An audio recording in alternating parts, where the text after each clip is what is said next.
Hey everyone, Rogue Gold here, and today I want to go over why the new Chameleon exotic is not as bad as a lot of people are saying. It took me several days to farm this. It can be pretty annoying as a random drop, but I finally got one, and I have to say I like the gun quite a lot.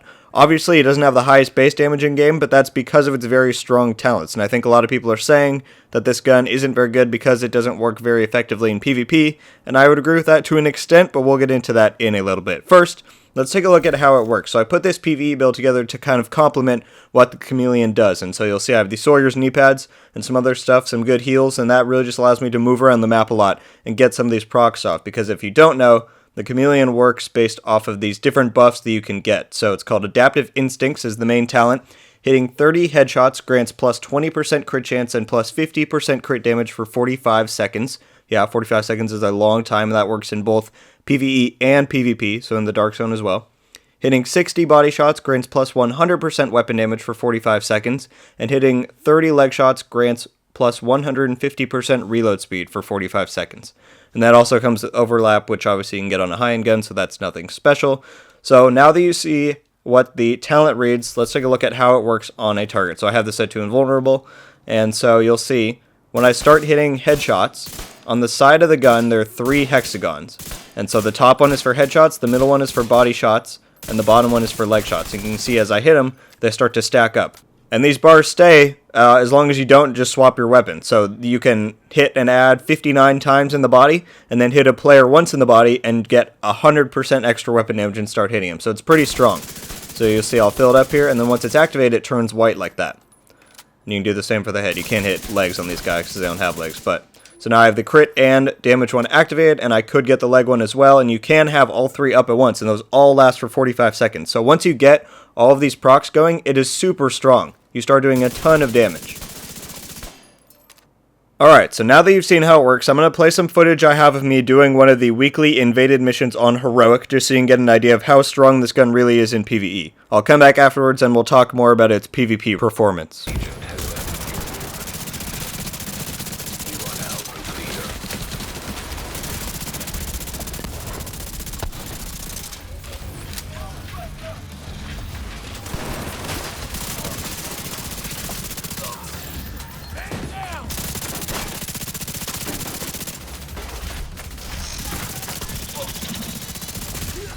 System disrupted.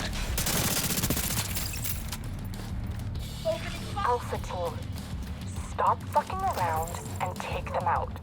We can't let those pussies in Delta get the promotion. Promotion? I don't like this.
So as you can see, this gun really does quite a bit in terms of high-end PvE content. I think a lot of the reason of why people are saying it's not the best gun is because it has low base damage, but it's really revolved around getting these buffs activated, and then it turns into a real powerhouse. So if that's not your playstyle, then you can use other guns like the Savage Wolverine or other things that have more base damage from the start. But I think if you're willing to play to this gun's strengths and activate its buffs, it's truly one of, if not the best AR for PvE. Possibly better than the Eagle Bear, in my opinion. When you get your reload down to half a second, your damage buffed upwards of 30k, and hitting consistent crits, it just becomes a super fun and powerful weapon to use. So why are people saying it's not very good in PvP? It's because of the base damage. All the talents work identical in the Dark Zone as they do in the open world, but obviously it's a lot harder to hit 60 body shots on a player and have the engagement still be going on to the point where you can utilize its damage buff and the other ones.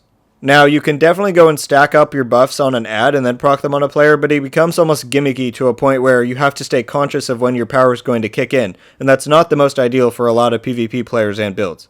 I tried it myself in the Dark Zone, and when I was able to get the buffs going, it tore through people, but that doesn't happen very often due to the reasons I just mentioned. And at that point, you put yourself at a pretty big disadvantage when it's the Chameleon's base damage versus the Eagle Bear's base damage. So, in conclusion, I really do enjoy this gun. I think it's taking a lot more criticism than it possibly deserves because it has the potential to be super powerful. In fact, one of the most powerful ARs in the game. If you've let the negativity surrounding the gun stop you from grinding it out or trying it out yourself, I would advise you give it a shot because it may turn out that you like it quite a bit. That's all I've got on the Chameleon for this video, guys. If you enjoyed, be sure to drop a like and subscribe with notifications on so you can be updated every time I upload. Let me know what your thoughts and opinions are on the gun down in the comments below, and I'll leave it at that. Until the next one, guys, Rogue Gold, out.